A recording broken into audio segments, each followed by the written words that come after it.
Assalamualaikum warahmatullahi wabarakatuh. Alhamdulillahirabbil alamin. Wassalatu wassalamu ala asyrafil anbiya'i wal mursalin wa ala alihi wa sahbihi ajma'in, amma ba'd.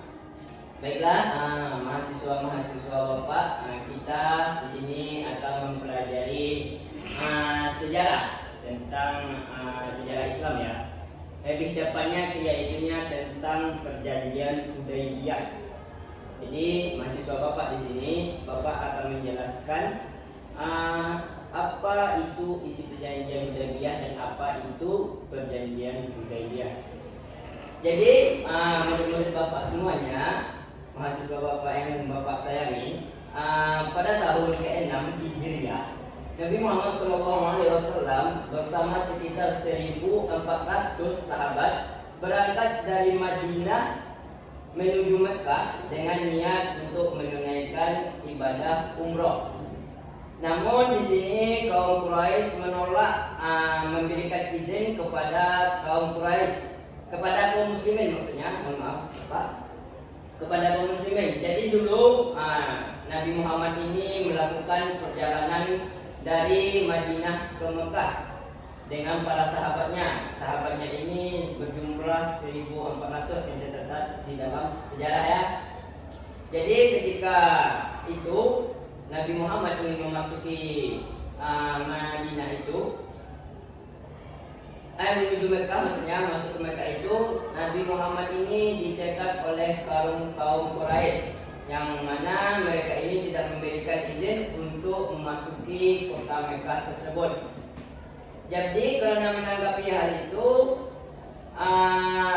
mereka menganggap hal itu bisa mempermalukan kekuasaan Quraisy. Akhirnya melalui perundingan, ketika Nabi Muhammad di situ berunding dengan kaum Quraisy dan para sahabat Nabi, akhirnya kedua belah pihak sepakat untuk membuat sebuah perjanjian damai. Nah, inilah yang disebut dengan perjanjian Hudaybiyah. Jadi anak Bapak sekalian, jadi ada beberapa isi perjanjian Hudaybiyah itu. Jadi Bapak ringkas saja isinya ya.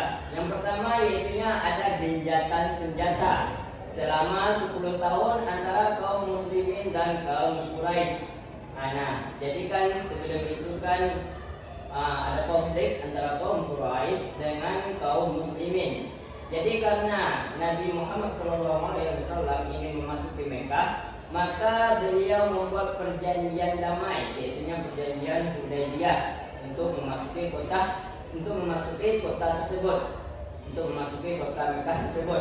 Jadi perjanjian pertamanya yaitunya isinya adalah gencatan senjata selama 10 tahun.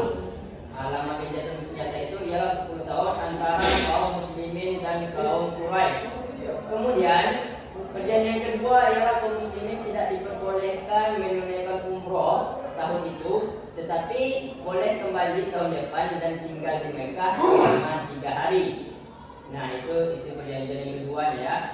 Perjanjian yang ketiga isinya ialah jika ada orang Quraisy yang masuk Islam dan lari ke Madinah, maka ia harus dikembalikan ke Mekah. Tetapi jika ada muslim yang murtad dan kembali ke Quraisy, maka tidak akan dikembalikan.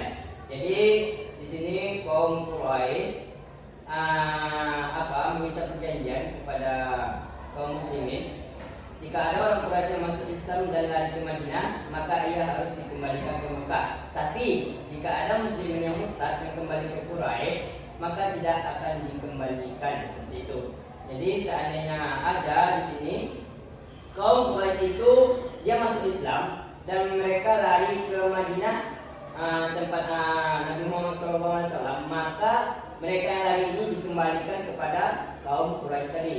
Jadi dikembalikan ya. Tapi di sini ada tapinya ya.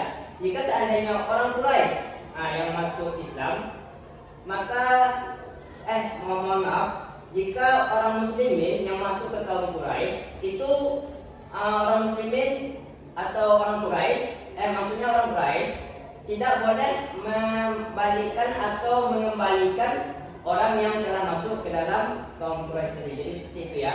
Jadi di sini untungnya itu benar-benar untung kepada kaum Quraisy. Seandainya orang muslimin masuk ke Quraisy, orang Quraisy tidak perlu mengembalikan orang muslim tadi kepada Nabi Muhammad.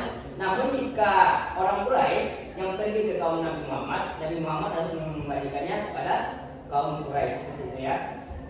Kemudian ada yang keempat, yaitu perjanjiannya, istrinya yang terakhir, yaitu kedua belah pihak bebas menjamin persekutuan dengan kabilah manapun. Nah, seperti yang Bapak dah sampaikan tadi, mudah-mudahan anak Bapak ada yang mencatat ya. Baiklah, karena telah Bapak berikan materi, sekarang kita akan menutup perkuliahan yang singkat ini karena Bapak ada urusan juga ke luar kota. Jadi nanti Bapak berikan tugas.